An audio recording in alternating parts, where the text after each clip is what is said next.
Greetings, family. Greetings. As you can see, I am here in Coldwater. I'm at the center. I am here to share with you all this morning about a very special person.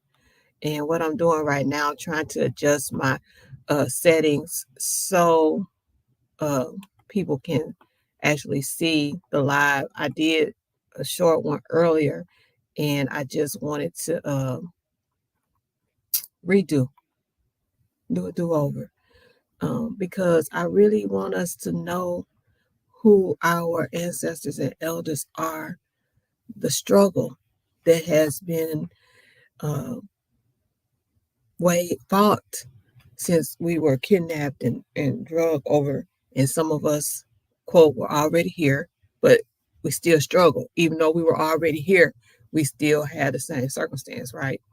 And so I want us to know so that we won't be so docile and think that our ancestors were not fighters, were not movers and shakers in their time, because they were.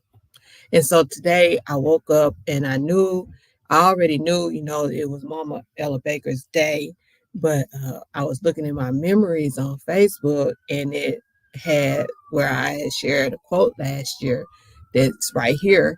We who believe in freedom cannot rest until it comes. But look at the larger part of that quote where she says, until the killing of Black men, Black mothers' sons, becomes as important to the rest of the country as the killing of a white mother's son, we who believe in freedom cannot rest until this happens. And so I wanted to share Mama Ella with you all because she has become one of my favorite people. She has become a mama that I have studied throughout the years, and I want to share her because so many times we tend to forget that we stand on great shoulders like Mama Ella Baker. So Mama Ella Baker was paid the mother of the civil rights movement because she was a great organizer. We always talk about unity, right? And unity is the first principle of Kwanzaa that's coming up. And we have to have someone to organize us and unite us, right? And give us a cause and give us an inspiration and encourage us to move. And Mama Ella Baker was one of those people. She was born on this day, December 13th, 1903, in Norfolk, Virginia.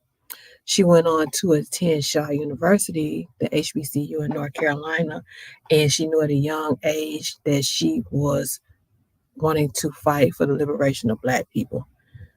From her personal experiences and from the experiences and stories of her grandparents. That's why it's important to sit down and talk to the elders, because their wisdom can help shape us and guide us and keep us grounded in the work that we need to do, right? Because it's not over. It's not over, right? And we see that every day as we experience life. So Mama Ella would go on and travel. She went to New York, got involved with the NAACP, and then she came back south, went to Atlanta, got involved with the SCLC with Dr. Martin Luther King, and she would be frustrated because she felt like she could not do the work. It was, heavy leadership, not enough groundwork, she felt. So when she was watching and paying attention to what was going on, she noticed there were some students from North Carolina AT&T that were doing these sit-ins. And she said, that's it. That's what we need. We got to get the youth involved. Guess what? Right now, we talk about we got to get the youth involved. And so as you look at Mama Ella Baker and you look at what she did and how she involved the youth in the movement and the struggle, it's genius. And we sit here in current day and we look at Stacey Abrams and we're in awe. But guess what? Guess what? We had Mama Ella Baker. We had Mama Fannie Lou Hamer. We had Mama Ida B. Wells and other great women who organized and got the same work done without the resources and the backing of the white liberal, right? These women did the work. Our ancestors, like Kwame Ture and Bob Moses, they did the work in a very blatantly hostile environment. You think it's hostile now because of voter suppression laws and things of that nature? Go back and read and study Freedom Summer, about Freedom Summer and the movement and the voter registration drives that were initiated by SNCC, and see how blatantly violent they had to work, the conditions they had to work in. So, Mama Ella Baker was pegged the mother of the civil rights movement because she inspired and encouraged a generation of young folk to get involved with the process, not just voting. You know, they were known mostly for voter registration drives, SNCC was, but there was also a political education process that took place because they knew and understood that voting is one part of the puzzle, one piece of the puzzle. But to put the whole puzzle together, you had to have the political education. They spent so much time in the Mississippi Delta because the Mississippi in general was a very hostile territory. Most of the South was, but Mississippi was just blatantly hostile and didn't give a shit, didn't give a damn about federal law or any of it. Created its own laws, right? Some of which we see today. But so they spent a lot of time in these heavily concentrated black areas where black people should have been and still should be controlling the politics of their townships and their municipalities and so on. And so not only were they getting people registered to vote and in that process protecting themselves, they were also teaching them why they needed to vote, why they needed to control the politics of their townships, why you need to be the justice of the peace, why you need to be the mayor, why you need to be the coroner of your space. And so a lot of times we just want people to get out and vote, but we need people in place as well. So SNCC was not just doing voter registration drives and encouraging people to vote. They were teaching people and selecting people for these offices, something that we have lost track of, right? We just want to vote because our quote ancestors died for it. Our ancestors died for a lot of things. They died for freedom. They died to be educated. A lot of things. We just can't focus on that aspect of it. We got to get in here and really teach our people about what it means to be involved in politics, not just when it's time to vote. So Mama Ella Baker, she was adamant. And when you watch some of the interviews and you see some of the people who speak about her, she was highly respected and highly regarded. And so when we talk about organizing, she is one that definitely needs to be studied. You know, Mama Ella, Mama Fannie Lou, Bob Moses, they were instrumental in creating the Mississippi Freedom Democratic Party because they understood that the Democratic Party was not representing Black interest. So when you look at these politicians and you look at what they're doing, are they really representing Black interest?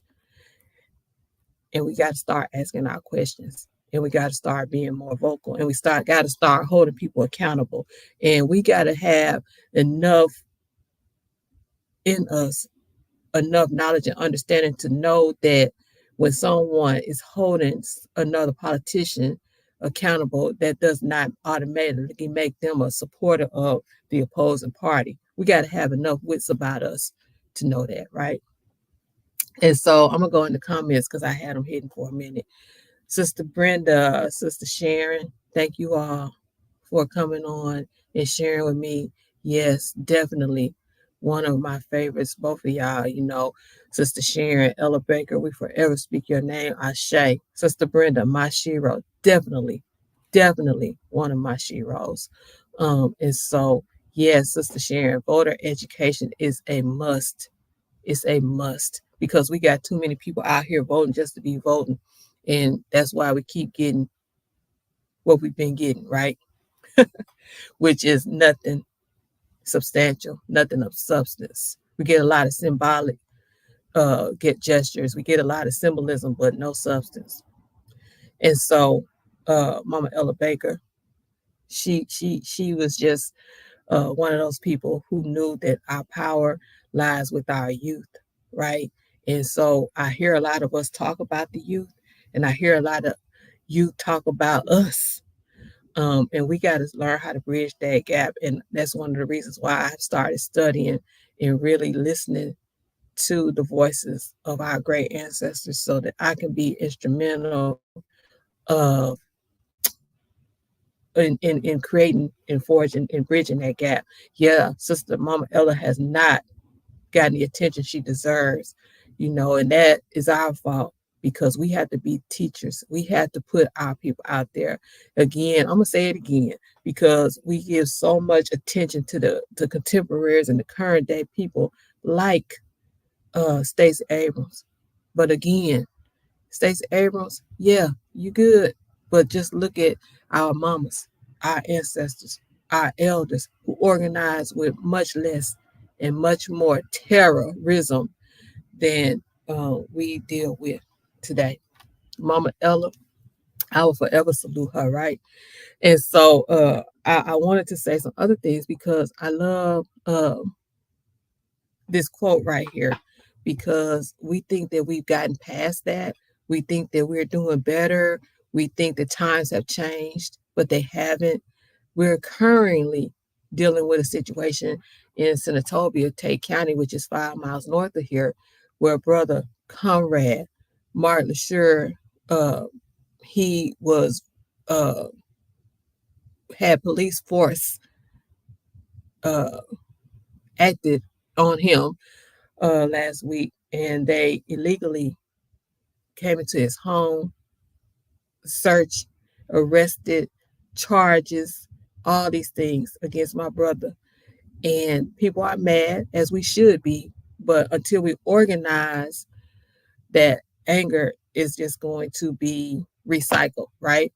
And so, one of the things that I was talking about earlier is that we should be united and we should be at a place where when this happens, we can respond instantly. My brother sat in jail for 4 days because of our lack of unity. And we just think if we posted on Facebook free Mark that he will be free. No, he had a bond and everything. And we should be able to respond to these situations immediately instead of trying to galvanize via social media and other things. We should already have our response ready because until we respond effectively, things are going to keep happening. And so, when you look at that quote, it says it's 1964. And again, we think that that's so far removed from us. Well, if you know somebody that's 65 years old, this actually happened like right around the time that they entered the physical realm. So it really has not been that long ago. And it's still happening. It's still happening. We have somewhat become desensitized, I think, because I can name at least 3 or 4 right here in Mississippi that we're still fighting for. We still demanding justice for our Rasheen Carters, for our Jaheim McMillans, for the young brother down in Brandon, Mississippi. And I'm sure if you started paying attention, you would find the same uh, circumstances in the areas in which you live. And so, as we teach and we learn about people like Mama Ella Baker and learn about what they were fighting for, what they stood on, and what they stood for, you'll begin to understand that we still got work to do. We got a lot of work to do. And so, as I learn of people like Mama Ella Baker, Mama Fannie Lou Hamer, Dr. Frances Cress Wilson, Mama Ida B. Wells, Mama Marva Collins, and the list goes on. Mama Anna Julia Cooper, Mama Fannie Jackson Coppin. These are the people that I study and I'm modeling my life after. I'm not modeling my life after a celebrity that's not doing anything. that don't give a damn about the Black community, right? My life is not modeled after them. Yesterday, I was watching, my oldest daughter and I were watching the second season of High on the Hog, and I was watching Mama Jessica Harris, who is also the author of the book that we have on our shelf, on which this series is based. And I was watching some of the other elders in the documentary, in the series, and I told her, I turned to my daughter and I said, "See, those are the women that I'm studying. Those are the women that I'm modeling my life after because I have a genuine love for us and I want to see us win. Those are the women that I choose to emulate, right? The wisdom, the style, and the grace that they display is amazing. It'll go a lot further than shaking your butt and trying to be young and trying to live your best life. How can you live your best life when you don't know what kind of life your future generations are going to have? No, I pass on that. I'm going to be a mama Ella. I'm going to be a mama Fannie Lou. I want to be a mama Jessica. And it's kind of disheartening when you see women my age not giving a damn, talking about we got to mind your business. No, as a people, we can't afford to mind our business. We got to mind our business as a collective, right? And that's one thing I love about Mama Ella Baker. You know, she knew that we needed leadership, but she also knew that it was going to take the masses to reach the masses, and not one person could just do that by themselves. But you got to work as a community, as a village, to reach the masses. And so I just want us to remember her and honor her. When I was watching, when I like I said, when I got up this morning, I was like, I need to hear her. I want to hear her voice. I want to hear her. I want her truth and her spirit to resonate in me, right? And so I started YouTubing and I found some speeches and I heard her voice, and it literally brought tears to my eyes. Because, feel how you want to about me. I'm serious about the work that I'm doing. And every day I wake up and I tell the ancestors, I just want to be righteous and genuine in what it is that I do. I love you too, Sister Brenda.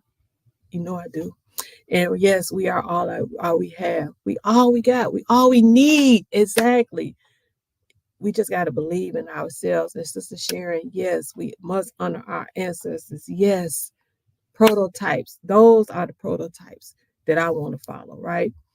And so I was listening to her, and then I came across this video, right, where she is speaking and she is talking about reaching the masses, teaching the masses. And it is what I want to leave you all with today as we truly honor Mama Ella Baker. And so I'm going to share my screen and again and share this video with y'all because it's beautiful.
Yeah, Brother Calvin, I know it's hard to hear, so I'm going to drop the link to the YouTube uh, channel, or the link to it, so you can read it, and I mean hear it, and hear it yourself, because it's a very powerful 2 minute and 20-second talk that she gave, and it's very powerful and it's very moving. So I will drop that link in the comments after I finish up. But I just want to thank you all for coming on and listening, because I think we have to, and I know we have to, and I understand, right? They say knowing and understanding are two different things, and I firmly believe that, because you can know who Mama Ella Baker was and is, but until you understand, truly understand everything that she stood for, uh, you will not feel strongly like we do on here on this live. And so I do want to share with you that we do have at the center, of course, and behind me you see our Sankofa Soul Shop.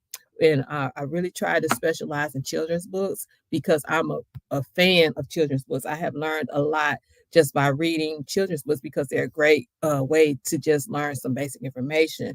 So we do have her book, Lift as You Climb. It's a story. It's not her book. It's a story about the life of Ella Baker, and what she stood for, and everything that she did. And we also have the book I talked about earlier, High on the Hog, by Mama Jessica Harris. If you're watching the Netflix series, is it's a great series. Oh, and I do want to share one more thing. Hold on one minute.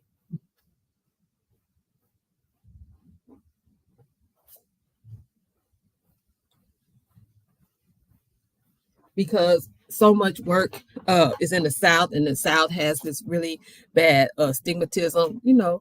Some of it is warranted. The series Sister Brenda is High on the Hog. So the first season, um, he kind of they were on the continent a lot. I forgot the brother's name, but it's based on this book by Mama Jessica Harris, and they talk about African foodways and everything that we have contributed to this country when it comes to food. And so this season, they start in New Orleans and talk about how the food has shaped us, and it actually has shaped some freedom and some economic opportunities for our people. And I'm gonna say this because I was watching it yesterday, and he was in Harlem, and he was talking about how chicken and waffles originated in Harlem, which we learned that back in March here at Saturday school. But anyway, I said if he doesn't say something about Pigfoot Mary, I'm just gonna lose it. But he did. He talked about Pigfoot Mary and how she used a delicacy of pig feet and made a fortune. But the one thing he did not mention was that she was from Belzoni, Mississippi, which is in the heart of the Delta. So anyway, it's an excellent series. If you have not watched it, I implore you. I'll probably watch it 3-4 times, like I did season one, because it's so much valuable information, and it's our story, and how most of the food that we eat today is connected to us and our creative genius, right? That sixth principle of Kwanzaa, Kuumba, right? And so that's one reason why I love the series. I'm not a big TV watcher anymore, but when I caught wind of this, I was like, yes, I got it. This is a great one. Greetings, Sister Mila. Yay. I'm glad you joined us. But I'm about to end. But I do want to also say that this month we Read Black with Me. I was thinking about Carter G. Woodson, because this is also his month, the month that he entered the physical realm as well, Dr. Carter G. Woodson. But Brother Elliot and Brother Richard out of Philadelphia, they always give us good information. And so they told Brother Patrick, y'all need to watch South to Black Power. And it's a documentary on HBO Max that is based off the book, and has Charles Blow in it as well. Actually, it's his idea, his concept. The Devil You Know, a Black Power Manifesto. And if you haven't read this book, we're going to be talking about it at the end of December. I'm going to read it again so that I can refresh my memory, but basically he is employing us and encouraging us to move back to the South to control the spaces so that we can control the politics of those spaces as well. And so it all kind of goes together, right? What Mama Ella Baker was doing back in the 60s with SNCC, and then organizing us to get back to the South. He does talk with the people of Stacey Abrams camp in the documentary, but guess where he starts? He starts the documentary in Jackson, Mississippi. Jackson. And so I want to be talking about the W No. We're going to be discussing the W No at the end of December. So if you don't have it, you can also get this here at the Sankofa Soul Shop. So I'll be dropping a link to that as well. So I'll be dropping a link to Mama Ella's speech, the 2-minute speech that she encourages us and tells us that we got to unify because, you know, uh, a lot of us think like she thought, like when she said the boy called her a nigga, she slapped him, but then she realized me slapping one white person ain't enough, right? We got to create a unity. We got to create the critical mass that we need to really respond to the system, right? And so, yeah, so in this book, he tells us how we can do that. Brother Calvin said, I said this years ago. Yes, the next great migration, we call it the re-migration, right? Because we all know how many people left during the Great Migration. He addresses it in the documentary, and even in High on the Hog, they talk about the Great Migration and how when we migrated, our ancestors migrated to the north and the west, how we took our customs and our traditions with us. And that's why in the city of Chicago, on the south side in particular, you'll see us in Harlem. You see us. You see that South infused with that. And so it's a great story and a great history. And yes, we gotta really start thinking about that because uh, I'm from Arkansas. I'm from the Delta area, and I grew up, going back and forth to Greenville, Mississippi. That's where we did a lot of our shopping in the high concentration of Black folks in that area. And then when you think about it, you look at the poverty as well. And so all these things need to be addressed, and we need to start talking about them. And that's why we gotta keep building. We gotta have the Ashe academies so that we can teach these things. We could teach these nuggets and we can teach our children. They have to be our youth, like Mama Ella recognized and built on.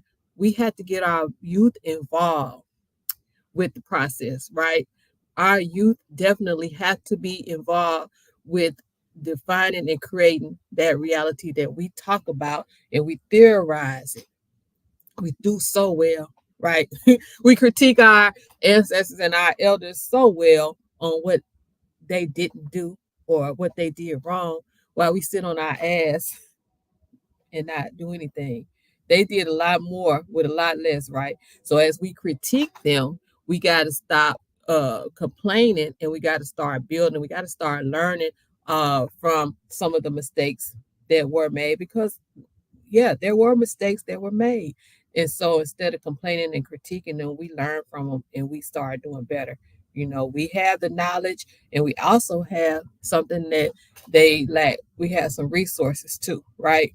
And so we got to start building and utilizing and doing the work for real. For real. I appreciate y'all for sharing on Facebook. I appreciate the love that I get in shares. But you know what? You know what will be the most effective support? Shares a couple dollars because we have to pay the rent. We do rent the space from a brother, but we still got to pay it. Those shares don't pay the rent. They help spread the word, but they don't help pay the rent. So yeah, I see the banner going across the screen. That really helps us do the work because right now in the process. We're doing Read Black with Me. It's an after school program that I do with children uh, throughout the country. We meet on Tuesdays and we read books by, for, and about us. We just finished reading Kevin's Kwanzaa. We just talked about the symbols of Kwanzaa. We talked about the principles of Kwanzaa and how we can practice the principles throughout the year and then celebrate the week of December 26th through January 1st. So your fund helps pay for that Zoom. Your funding helps pay for books that, I send out books to children. I'm helping these children build their own personal library. I'm getting their parents involved in the process as well. It's not just here. It's I have children that I work with in Pennsylvania, in Georgia, in Colorado, California, throughout the nation. So your support, your monetary support is the most effective form of support that you can supply. You invest in your dime and your time. I like to say that we got to invest our dime and our time. But anyway, I'm not going to prolong the live any further. I just want y'all to know and understand our great mama Ella Baker. Today is her day, December 13th. Let's lift her up. Let's celebrate her. Let's channel her energy. Let's stand on her shoulders for real. All right. And we who believe in freedom, cannot rest until it comes. Thank y'all for tuning in. Y'all have a great Wednesday.